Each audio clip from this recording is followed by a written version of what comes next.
everybody. Welcome to Timeshares, a Solution to Surrender. I'm Nick Palavito. I'll be the director of today's show, but I will not be the host and presenter because we have the host with the most, the person who knows more about timeshares than anybody else I've met, has been swimming in this area for years. And so we're going to introduce her right now. We'll introduce our special guest, Irene Parker. Irene Parker, welcome to your show. Thank you, Nick, and thank you for your directorship. We're very excited today. We're going to have John Cushman from Timeshare Specialists on as a guest. And last week we had Earl and Faith and uh, service dog Joe Raven, and he had lost $72,000 to a Mexican timeshare and $52,000 to a Mexican cartel and wire fraud. So John will be telling you his story, but he maintains, in addition to doing timeshare resales and transfers and even some rentals, he maintains a database, a wire fraud database for timeshare that I've dubbed Crime Share. But before we bring John on, this past week has been a particularly sad week for me in timeshare. I had some very disturbing complaints, and I also read a Facebook post from someone that said, I love my timeshare. And yes, many people love their timeshare. My husband and I owned four off and on for years. But then someone posted back, I don't know what's wrong with these people that have a problem. I love my timeshare. I would like to go over for a few minutes of the calls I made, and I've asked four of these six people to be guests on our show in the future. The first was Judy, and Judy's husband died in 2021. She called Sell My Timeshare Now, a company that posts ads. They charged her nearly $10,000 for four ads. She had no idea what points were worth on resale, so she said, how about if we list them for $1? And the Sell My Timeshare Now agent said, well, sounds like a good starting price. Blue Green points typically sell for about 10 cents per point. So in 4 years, Judy had no inquiries.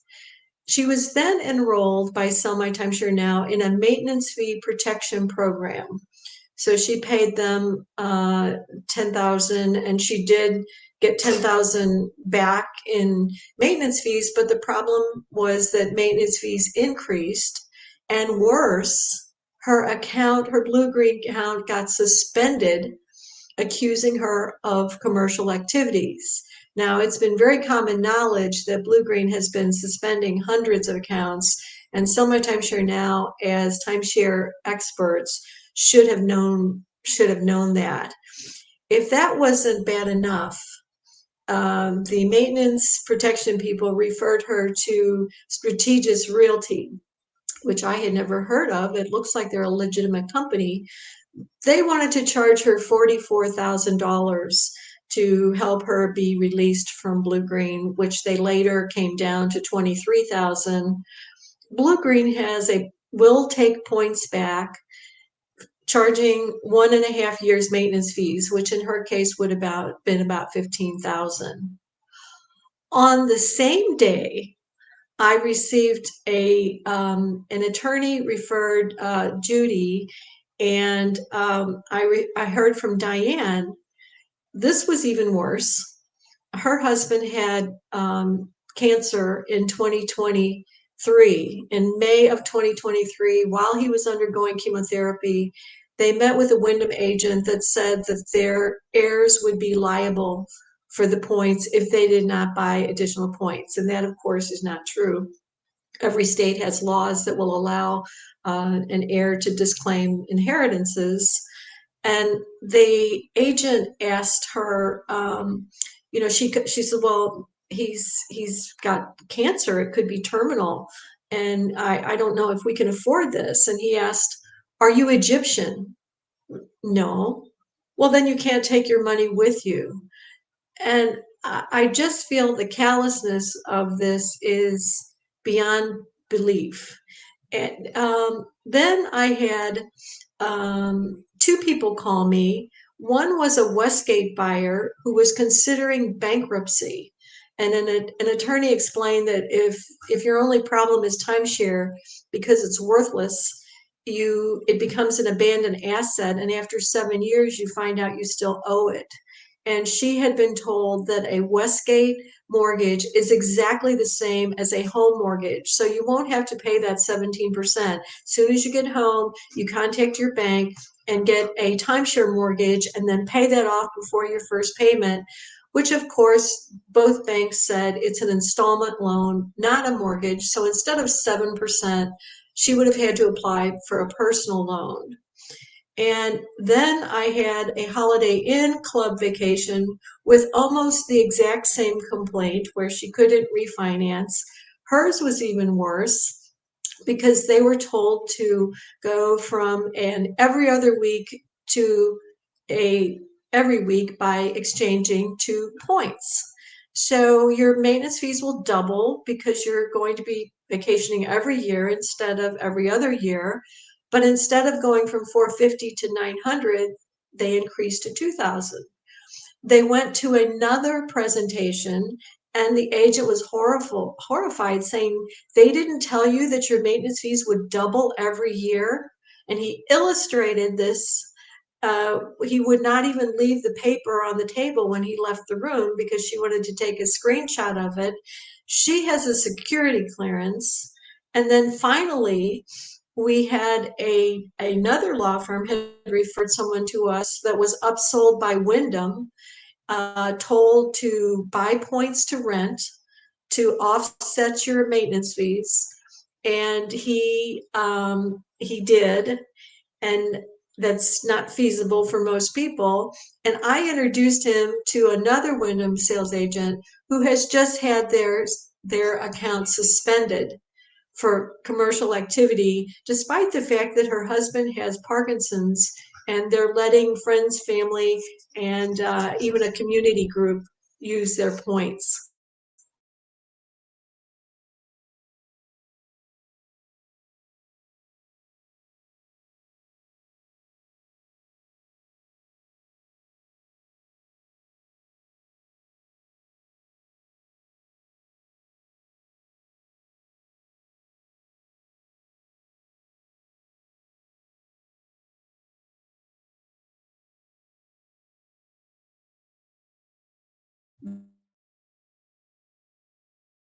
And they also do resort closings. They're licensed bonded escrow company. In addition to that, they were founded in 2002 to transfer. They've transferred over 50 to 60,000 interests, over 1,000 timeshare resorts, no upfront fees. We want to alert the public about the oral representation clause, but our other goal is to promote the secondary market because many people don't even know that a viable secondary market exists. So John, if we can go ahead and bring you on screen, thank you for being here. Hi, Irene. And my first question, of course, is going to be, and when we talked a few years ago, you had 117 wire scams on your database. Now I see that's increased to 197,000. What prompted you to launch this database? I believe you had a little bit of problems several years ago that made you think this would be a great benefit, and it is. Yeah, so again, thanks for having me, Irene. The scam hotline kind of started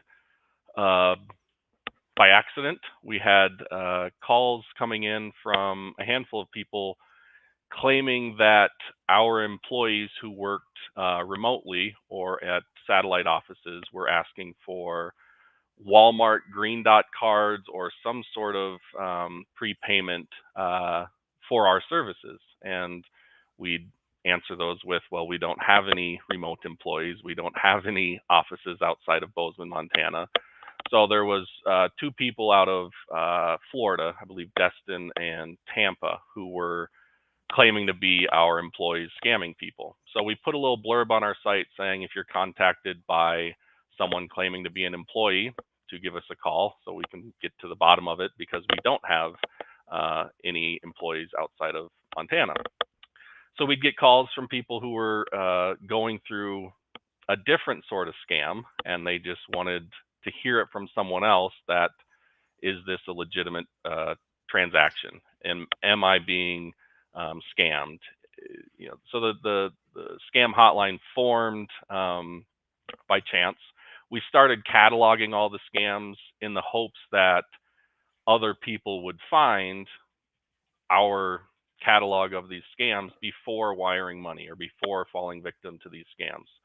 So we, anytime we're contacted by a victim or potential victim of timeshare scams, we will ask them to forward us any correspondence they have with the scammers, or any documents they have that will help us supply information to the public via our website, again in the hopes that others will not fall victim to these scams. It blew up. We get phone calls daily, dozens of phone calls a week. In some cases it ramps up because the scammers are ramping up. They like to change their names very often. That it's pretty easy to find a company that was registered with the state that is no longer registered, and unfortunately it's easy to file fraudulent paperwork to renew that business with the state. So what the scammers will do is they'll go find the company that was in business for 20 years, went out of business for whatever reason, and they'll just file a piece of paperwork to renew the business. So then when you go and look, you go, oh, this company's been in business for 20 years. Well, in reality, it's the scammers who have fraudulently renewed that business. Or they'll find a company that has been registered and in business for years, but don't practice commercially. So just like you can register an LLC to hold real estate, or register an LLC to just hold business assets, the scammers will find those companies, create a web presence around them fraudulently, get phone numbers that say they're located wherever the company's located, and then they'll just cold call timeshare owners claiming to have a buyer or renter for their timeshare. The scammers will also pretend to be attorneys, real estate agents, government officials. That one's really scary to me, because you see correspondence from a government official that says, if you don't pay this fee, you're going to have a warrant out for your arrest. It's a very scary thing for a lot of the folks we talk to, the victims we talk to. So the scam hotline not only outlines all the scams we've heard about, but we're happy to talk to anyone going through any timeshare transaction that they're not 100% comfortable with. So the information we provide, not only on our website, but if you call one of our friendly agents, it's there for timeshare owners. I started it because I was, how to put this nicely, I was becoming unhappy with hearing horror stories from people who sounded like my grandparents, talking about how their life savings had been wired to Mexico, or that they borrowed money from friends and family to pay these non-existent fees in order to sell their timeshare. So it's morphed into, let's get all this information we can to provide it to whoever wants it, whether it's the potential victims or government agencies trying to stop these things. And recently there has been some good news, so to speak, about the government agencies warning timeshare owners about these scams. It's a good first step for sure. Well, and I'm really happy to see some people that are posting, chatting with us right now, because I've had a lot of people that wanted to call in, but we haven't been able to figure out how to do, Okay. do it. We're all newbies at this, right? But and we did talk about with Earl that there was another couple where someone actually impersonated a federal agent and said that they were going to be arrested, and I actually called the Secret Service, and they were going to do a sting until they found out it was 4,000. They're like, 4,000, that's nothing. But our most of so the scam hotline is basically involving only wire fraud, because there's plenty of other kinds of fraud, but you stick with that? We stick with that. You know, there's a handful of what's the right less not as good scams that we list. You know, someone getting a call from you know, a scammer saying, I've got a buyer for your timeshare, you just need to send $500 via you know, prepaid Amex card or something like that. We have a handful of those. They just don't make up the majority of the phone calls and submissions we get. They're just not as big. You know, the ones coming out of Mexico are run and managed by the cartel, so that it's very, very intricate. They have leaks at the resort. They have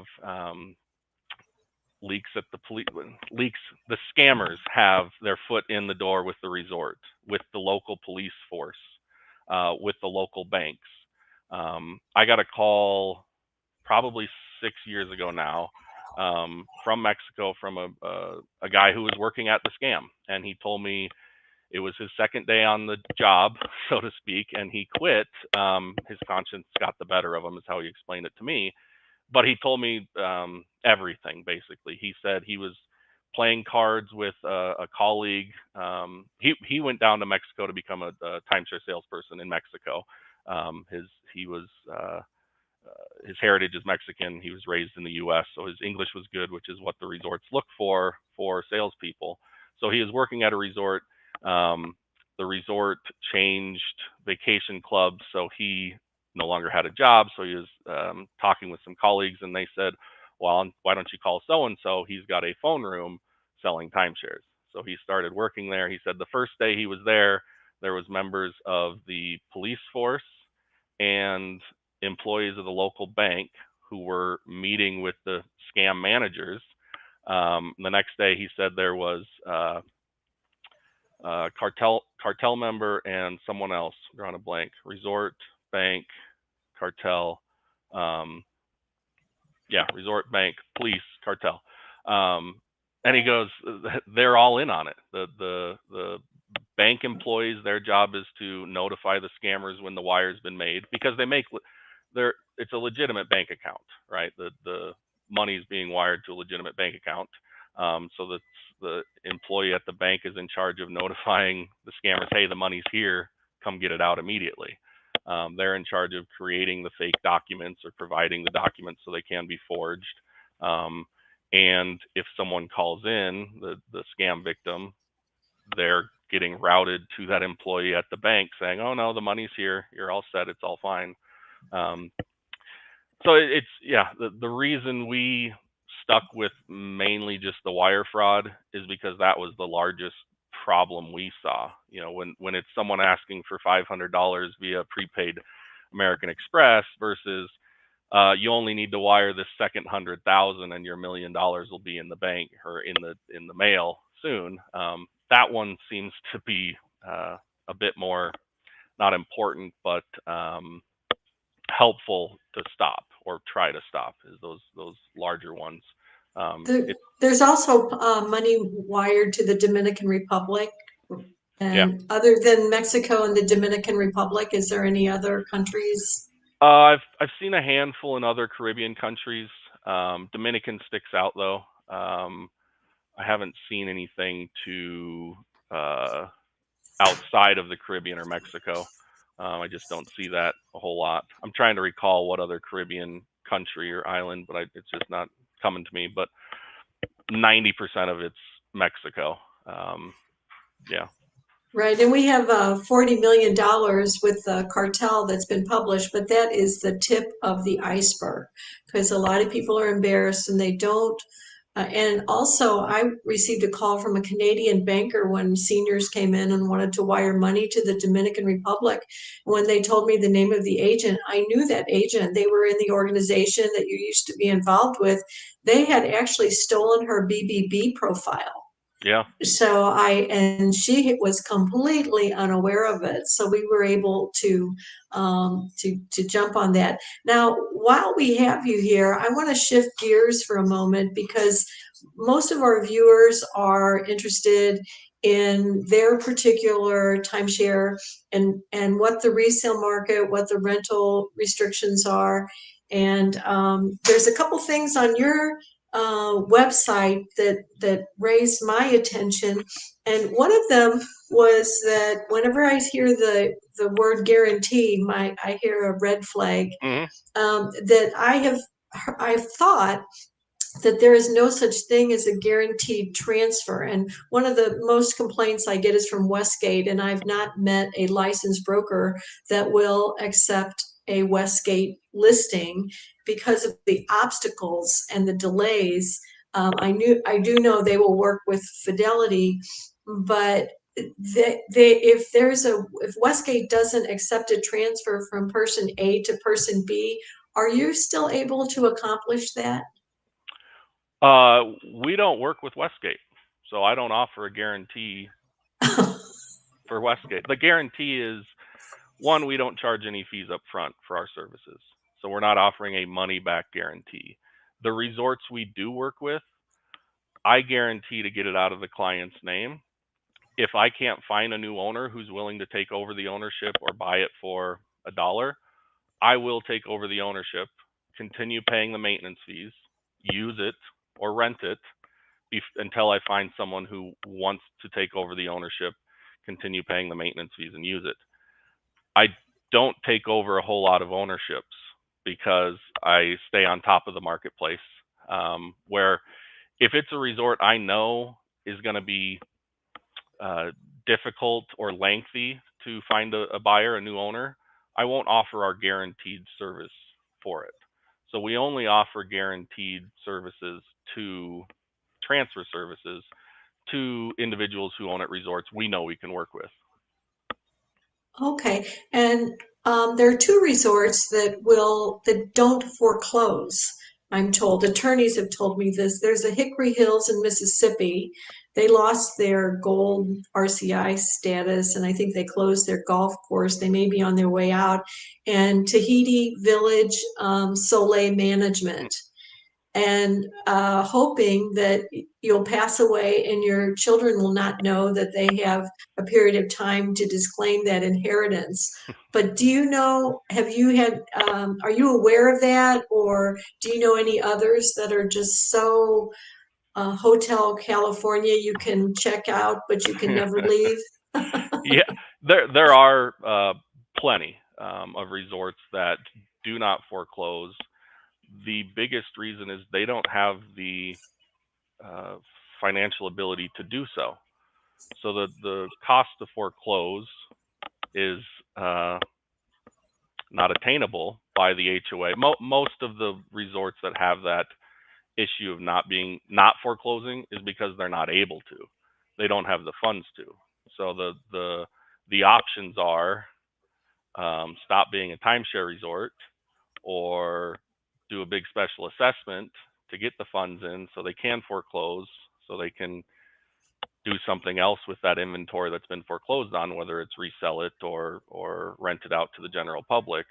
As far as a resort that should have the financial ability to do it, Soleil Management, I don't know I could only speculate on why they wouldn't be foreclosing, but there are resorts in lots of resorts, unfortunately, that just don't have the financial ability to foreclose.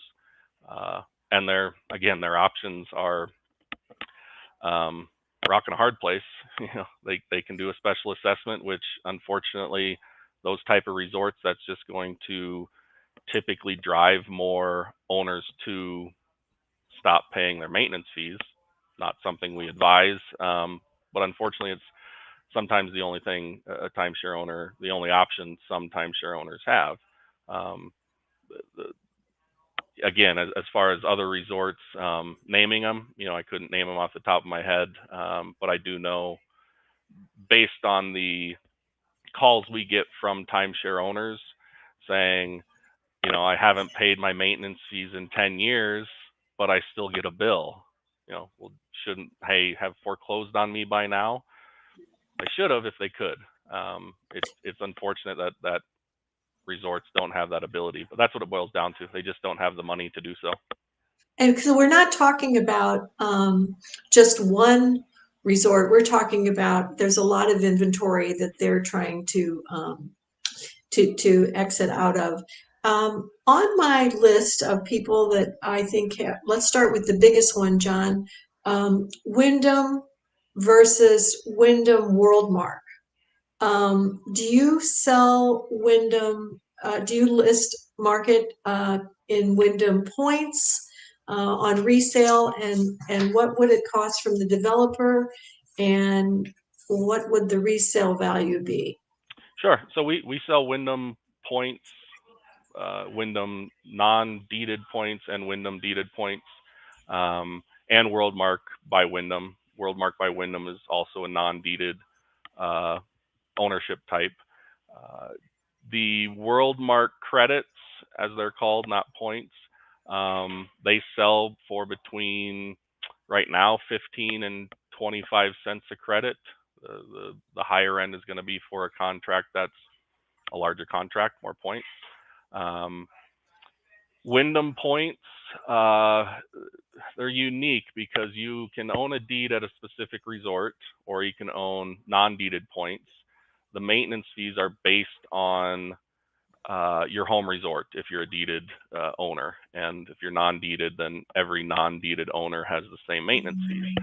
But you can have Wyndham Resort A that has maintenance fees of $8 per 1,000 points, or you can have Wyndham Resort B that has maintenance fees of $5 per 1,000 points. So obviously the ones that have lower maintenance fees typically sell for more. And there's unfortunately, it's not just straight points. A point is a point, because of the underlying ownership determines what it may resell for on the secondary market. The resorts that have lower maintenance fees going to get a higher purchase price, but there's also, because of Wyndham's reservation rules, where you have reservation priority at your home resort, there is a group of buyers on the there's two groups of buyers on the secondary market for Wyndham points. Those that want the cheapest points because they're going to make reservations where they don't need advanced reservation priority. And then you've got the buyers who want advanced reservation priority at a specific resort, so they're going to buy at that specific resort. So if you want to go to Wisconsin Dells every 4th of July, buy at a Wyndham through Wyndham, buy at the Wyndham in Wisconsin Dells. If you want to travel off season to Wyndham resorts, just buy where the points are the cheapest. That's the basis of the elevator pitch for buying Wyndham points on the secondary market. Those are the things to think about, so to speak. Well, since you were willing to throw out 15 cents to 25 cents for Worldmark credits, what would those points cost from the developer, and what would be the restrictions buying them on the secondary market? Developer price for Worldmark, I don't have that off the top of my head, to be honest. More than 25 cents per point, significantly more. The perks that are removed is a thing called travel share. If you purchase resale, you don't get the travel share benefit, which is discounts off. It's kind of like a vacation club add-on on top of Worldmark, where there's discounts that you can get outside your Worldmark credits, using your Worldmark credits. And then there's some other benefits that don't transfer with resale, depending on how many credits you have. On a developer purchase, the perks of percentage off the number of points required at certain dates.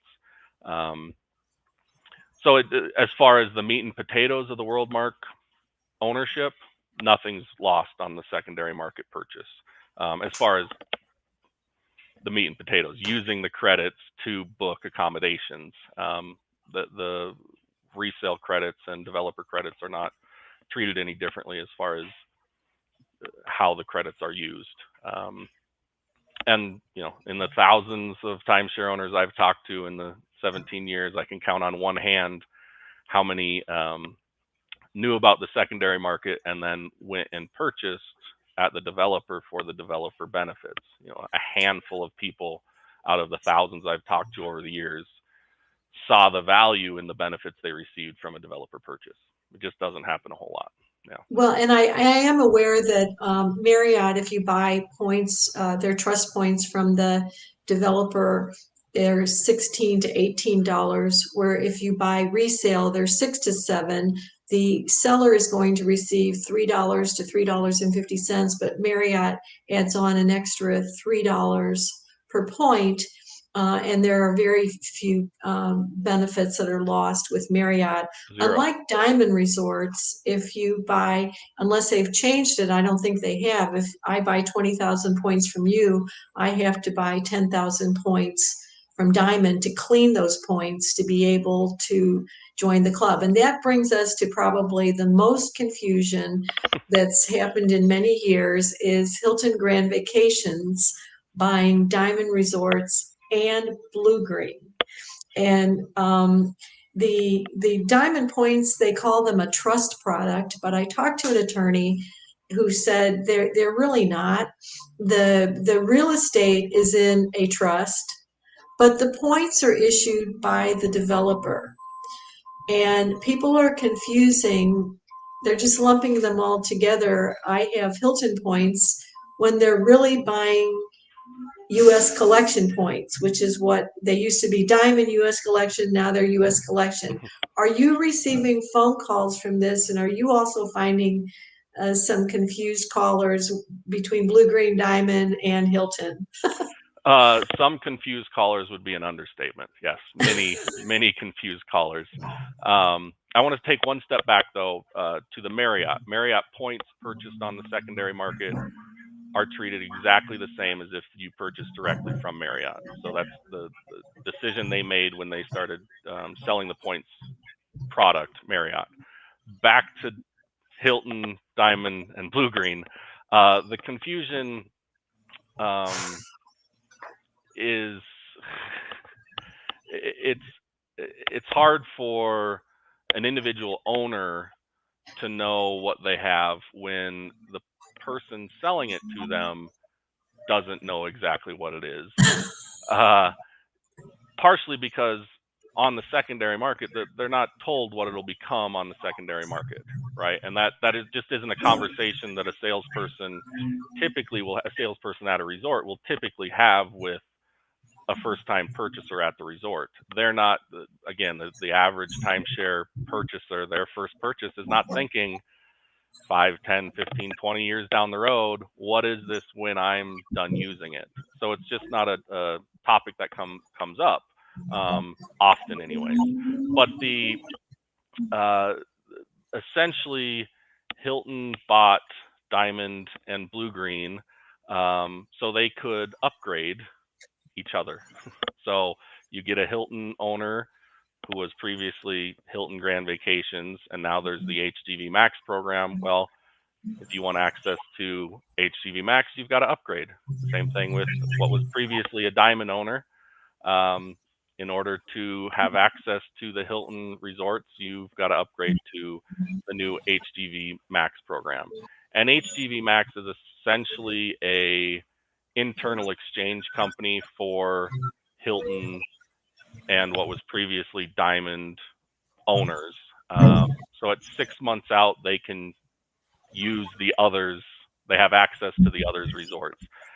The confusion lies in the new people purchasing at a Hilton resort are told you have HGV Max, you have Hilton points. So when they look on the secondary market and there's no ownership like what they have, it gets confusing. Or if someone who sits through a presentation and goes, I like that, I'm going to go look on the secondary market. They start looking on the secondary market and they go, well, I don't see what was just presented to me by the salesperson at the resort. Now I'm really confused. Am I buying Hilton points? Am I buying a deeded ownership at a Hilton resort, Hilton Grand Resort? Or am I buying a point certificate membership that was what was previously a Diamond Resort? It is very confusing. There's ways you can figure it out if you're the owner. You know, your ownership documents will say if it's U.S. collection, it will say U.S. collection. If it's which is non-deeded. If it's a deeded ownership, you should see a document that says grant deed or warranty deed or something along those lines, some sort of deed. But it is very confusing for even the people on the secondary market looking to acquire more ownerships with whether it's Hilton or what was previously Diamond. You know, the conversation I had last week was, well, I want to go to this Hilton resort and I want to go to this Diamond resort. What's the best way for me to do that? And the answer was, you got to buy one of both if you want to get to both those resorts. That's the easiest way of getting there. You know, you could exchange through one of the current exchange companies you have access to. But yeah, to answer your question, it's confusing and still confusing because now they've thrown blue green into the loop, which we don't know. At least I haven't seen how blue green ownerships are going again be thrown into the mix of the HGV Max program. If it's going to be included, if it's going to be entirely separate, I haven't seen anything just yet that is. Yes, and the two biggest complaints we've got is the Diamond members will lose locations if they don't upgrade. That's not true, or that your fees will skyrocket. And we've got Destination Timeshare and Jay, Brad that are messaging us here. They're asking why so many people fall for these scams. And I always want to give a commercial for Doug Shadell at AARP, who wrote a book called Outsmarting the Scam Artist. And he explains that no one is smart enough to outsmart a scam artist. And a lot of these people are desperate, and it's a too good to be true. Your mother taught you don't talk to strangers, and yet somebody calls you out of the blue on the phone. And I've mentioned before that one week I had 3 attorneys that all had been duped by the same timeshare company. One was a consumer protection attorney, one was a state enforcement attorney. So to answer, how do we get the message out? Why do people fall for this? Do you want to add anything to Yeah, that question that was asked? yeah. Why people fall for this? It's because people who fall for it are nice and they expect other people to be nice and truthful and honest. That is my best answer for that. I get asked that question, you know, often enough where I wish I had a better answer. Why do people fall for these scams? And they see someone they trust in the scammer, which is unfortunate. So the scammers are very good at what they do, but humans, I think, they want to trust other humans. They have that belief, sometimes fraudulent, that this person has my best interest at heart. I've dealt with scams, not timeshare scams, but scams in my uh, personal adjacent life. Some folks my parents knew, incredibly intelligent doctor who got scammed by the African princess with bars of gold needing to get to America. Um, and yeah, again, incredibly intelligent human being. Just that was where he let his guard down, was, you know, the romantic side of his life, where he fell for the scam when he shouldn't have, when all the signs were there. We just again think that we see in other humans what we want to see in ourselves, where we are trustworthy.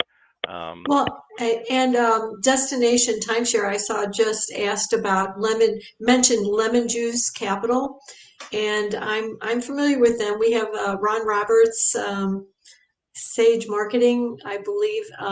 We'd hope to have him up on a guest that they're asking about legacy timeshares. Legacy is another word for old. So we still, my daughter now has it, not us, but we own at Maui Hill. We had to check in on August 13th every year, Unit 58. I call it your grandmother's timeshare. And the problem is the same. I'm in South Florida where all these places were built in 65, 75, 85. All the roofs are going. I've heard special assessments from 11,000 to 60,000.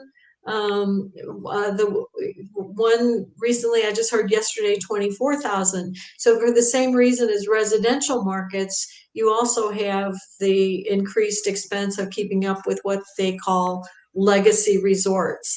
Now, they're not all bad, because people that owned at Gold Key before Diamond bought them, they had a 3-bedroom or 2 or 3 bedroom in June, July, or August, June, July, or August, which is peak season. So when they gave up their oceanfront 3-bedroom and got points, they no longer were able to book that.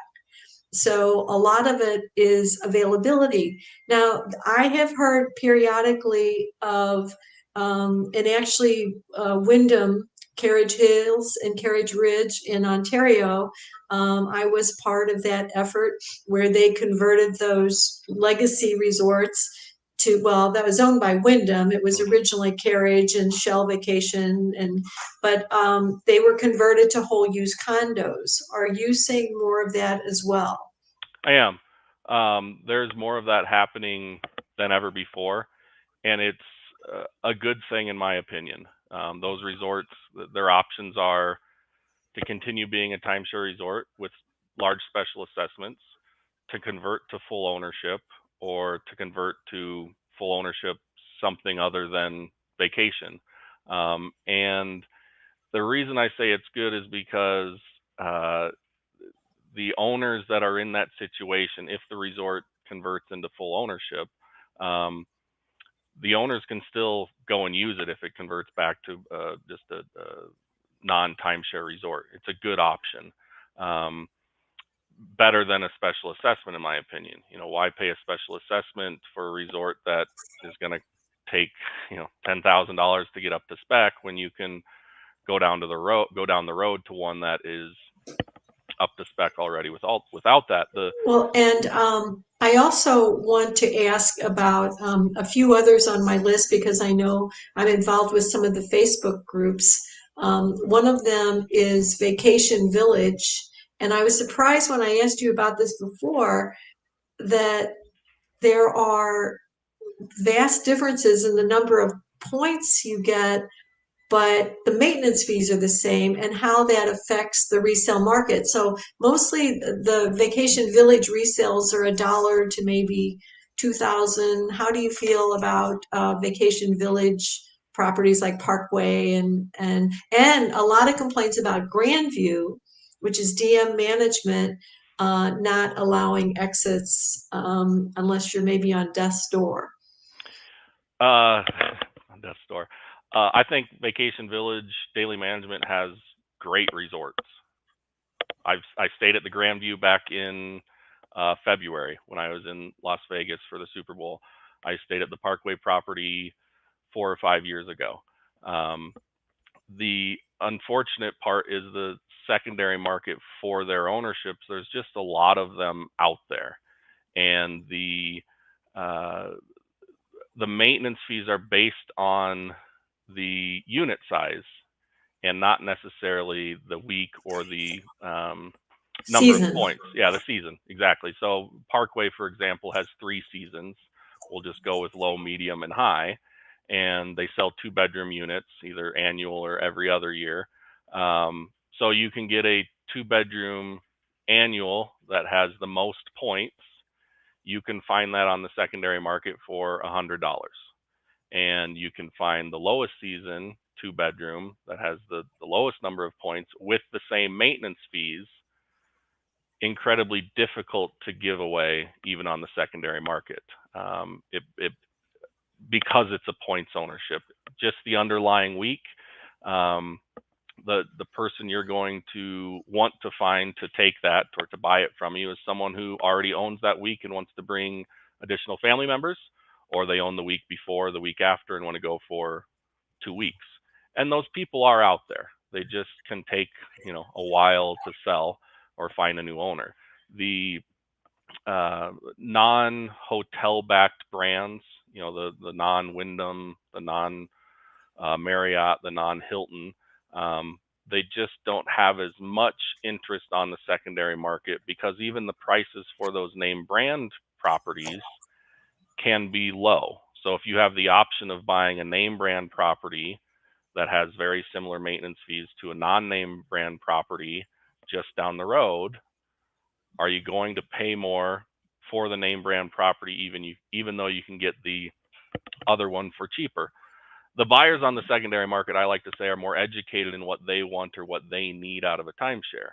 So they sit through a presentation in Mexico and they go, that sounds great, I like that, let's see if we can get it on the secondary market cheaper. And they start looking and they go, well, we only go to Mexico once every 5 years.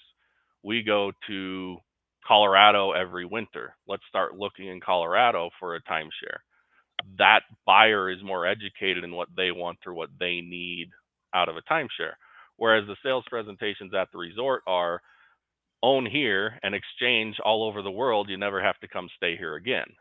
That's true. The ownership can be used that way. The buyers on the secondary market, the vast majority of them, are not interested in buying for exchange purposes only. They want to purchase where they want to go. Now, to your question about not accepting deed backs or unless you're on death's bed, it goes back to whether they're financially able to, whether the resort is financially able to or not. The deed back has to be accepted by the HOA, which in most cases, if it's managed by a management company, there is someone on the HOA who is employed by that management company who can meander those decisions through. But most of the time, if the resort is not willing to take back an ownership, unless it's through medical or financial hardship, it boils down to dollars and cents. The HOA can't afford to do it. If, for instance, if the resort has active sales and they have 1,000 ownerships in their inventory to sell this year, and they know they're going to sell 500, it doesn't make financial sense for them to take it back, because they become responsible for the maintenance fees until it's sold again. So if the resort's offering, we'll take it back for a year or two of maintenance fees, it makes you realize, okay, that's good, because I get out of the timeshare and I'm paying the carrying costs until they sell it again. It boils down to the margins on developer sales is just incredibly small. The average resort spends 50% of their sales revenue on marketing costs. So for a $20,000 sale that the resort makes, they've spent $10,000 before the person stepped foot in the sales room. And then you've got commissions on top of that. So the cost of selling a timeshare at the developer, the reason they charge the prices they do, is because it's expensive to market the way they do, get people in the door. And the carrying, so if a resort has a bunch of inventory that they're paying for until they sell it again, hopefully they're monetizing it through rentals or offering it to RCI or other vacation clubs until they sell it again. But that's basically, if the resort can't afford to take the ownership back because they can't resell it right away, that's why they're not taking it back. If they're taking it back for a year or two of maintenance fees, that's because they've done the math. We know we're going to sell 500 units this year. We have 1,000 in inventory. We expect to get another 500 back. So we need at least a year of maintenance fees from each one of those that we're taking back. Well, and then one thing I want to make sure I mention, because Brian Rogers from Tug, which I consider the for sale by owner people, was shocked that Club Exploria is recommending their owners go to timeshare only, and they put in their correspondence that the timeshare industry lobby, the American Resort Development Association, ARDA, not TARDA, is also endorses timeshares only. Now, you are an ARDA member, aren't you? I am. Yeah. My So company is, yeah. it makes no sense to me that known to overinflate the listing price, that they would not be recommending one of the licensed brokers I know that charge no upfront fee, because I would think that timeshares only and timeshare specialists, your company, would pay the same amount of money every year to be a member. What's up with that? I could speculate all day long. It doesn't make sense to me. I don't know. Yeah, I wish I knew. We get timeshare customer service is, depending on who you get at many resorts, is saying call John at timeshare specialist or call John at resort closings, and that's just a function of us sending transfers to resorts, so they know that these things are coming. Or that I've talked to customer service reps on the phone as an owner, and I explain, what I do for a living, helping people get out of their unwanted timeshares, and they go, "Can I tell people to call you when they're looking to get out of their timeshare that they own with us?" I go, "Absolutely. Check check it over with your manager before, if you want." But why one resort is referring their owners to one company as policy, it's just hard to know. I'm not going to say it's the good old boys club still, but it might be. Yeah, it's not something I know or understand or could even, again, I could speculate all day long, but it's suspect to me. Yeah. Well, and you had used the term on your website, heal the resale market. And I don't know what the future holds with all of us that bought in the 80s are now getting older. And are you seeing many children that are wanting to take over? Are you seeing younger people buy? Because based on the data, it looks like more 45-year-olds are buying timeshares now than the seniors. Yeah, we have seen, we do see a lot of older timeshare owners contact us with questions about getting out of their ownership because their children don't want it. And we do lots of files for children who are acquiring their parents or grandparents timeshares because we vacationed for 20 years with mom and dad. We love this. This is part of, our lives. That those transfers are we do those daily. We do see a lot of people contacting us. My kids don't want this. Help me out. And we get a lot of, my kids want this. Help me out. How do we transfer it to them? And the younger generation, I have friends personally who bought timeshares from the developer even after they knew what I did for a living. Surprisingly, right?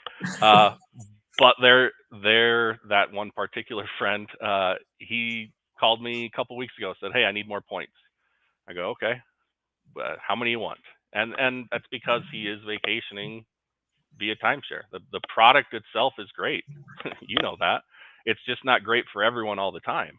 I think timeshare has a unique ability to take a large market share potentially take a market share from the VRBO homes, people who bought a home just specifically for renting it out, because there's um, municipalities, jurisdictions that are cracking down on those short-term rentals, and timeshare is specifically built for short-term rental. They've already got the approval. We are a short-term rental. That's how it works.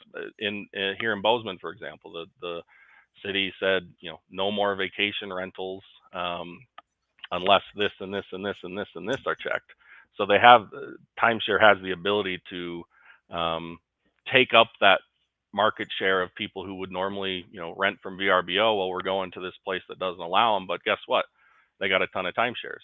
Even I think it was I don't know if it's the entire state of Hawaii, but when I was in Hawaii a couple weeks ago, and I was reading articles about potentially shutting down all short-term rentals on the islands because of the housing crisis down there. Well, guess what? Timeshares are built specifically for that type of travel, that type of vacation.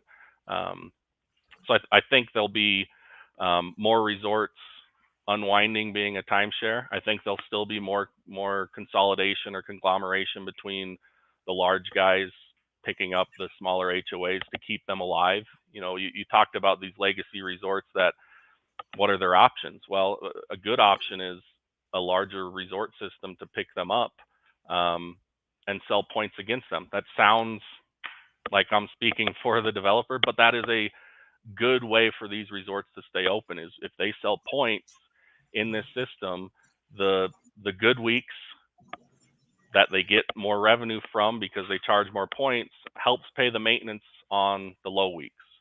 And so that's what a point system allows for legacy resorts, is it allows the resort to stay open when it may not have been financially viable to continue the way it was.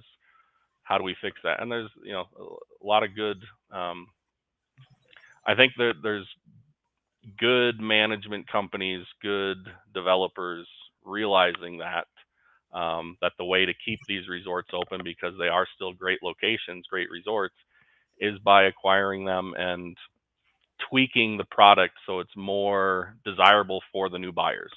So it's more desirable for my age and younger, so to speak. Yeah. Yes, and before we run out of time, it sounds like we should have Destination Timeshare on as a guest here. He said, I believe the owner of Timeshares Only was once the chairperson of ARDA. So I don't know if that would be Howard Nussbaum or Kenneth McKelvey. Yeah. Yeah, Good. it's hard. So we're really glad to have you on today. I take notes. We had Jessica O'Daniel from Red Bud Realty. I know you. Everybody seems to be friendly Yeah. competitors in your industry, but so I don't miss your services. If I find my own buyer, then you will do the transfer that as well. Yes. Yeah. We do transfers for buyers and sellers who find each other. That's a large portion of our closing business, as well as, again, you're transferring it to a kid, grandkid, that you just need that service done, or if you need escrow services for rentals, we also do that. That's been a new one. Someone who just, I'm sending money to this guy I'm renting a timeshare from. I don't know who he is. Well, hold your money in escrow. That's what we do. Well, and you have to be very careful with renting because Wyndham and Blue Green are suspending accounts. Diamond does not allow renting. So your grandmother's timeshare wasn't so bad. Yes. You had control over it, whereas you have very little control over timeshare points. That's primarily going to be up to the developer control. Yeah. So people need to know their timeshare math, not to pay a large upfront amount of money to buy a timeshare when you're 75 years old. We see people 80, 85 years old spending 30 to 50,000. It's just, as opposed to buying in 45 or age 50, you can prorate your expected travel life. So people need to remember to do their timeshare math. Absolutely. It looks like we have about a minute left. Do you have any? Well, I'm going to put your scam database as a comment after the show, and also your website for people that want to buy or sell timeshares. And you get an unbiased opinion, because if you go to Marriott, you're going to hear Marriott's best. If you go to Wyndham, Wyndham's best. If you go to John Cushman or some of my other friends, you're going to find out the timeshare that's best for you. As we've talked about before, you can't answer the question, what's the best timeshare? Not for you. I can answer what's best for me, and I can point you in a certain direction that I think might work for you. But it boils down to what's the best timeshare for you. And like you said, it's very important to do that math, even especially on the secondary market, definitely on the developer market. But I'd like to close with thanking you, Irene, for having me on today. and everything you have done. I love seeing the emails from you with the new guests coming on and all you're doing in the industry. So I appreciate that very much. From the scam hotline, you putting the word out on that. Again, thank you for all that you do for And it's timeshare all owners. we do because we have our team of TARTA volunteers, and they're across the country, and no one person could tackle this alone.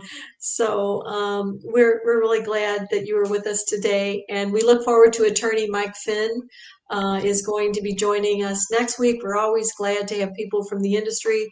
We're glad to have guests because there are real people behind these timeshares, and we want them to be able to have their voice be heard as well. We're hoping to get some of our friends from overseas in Spain and England on the show as well, because timeshare is definitely worldwide. So, and you're in Bozeman, Montana. I forgot. I don't think I mentioned that, which is definitely God's country. Yes, just And don't tell your friends, please. No, it's beautiful here. Bozeman, Montana.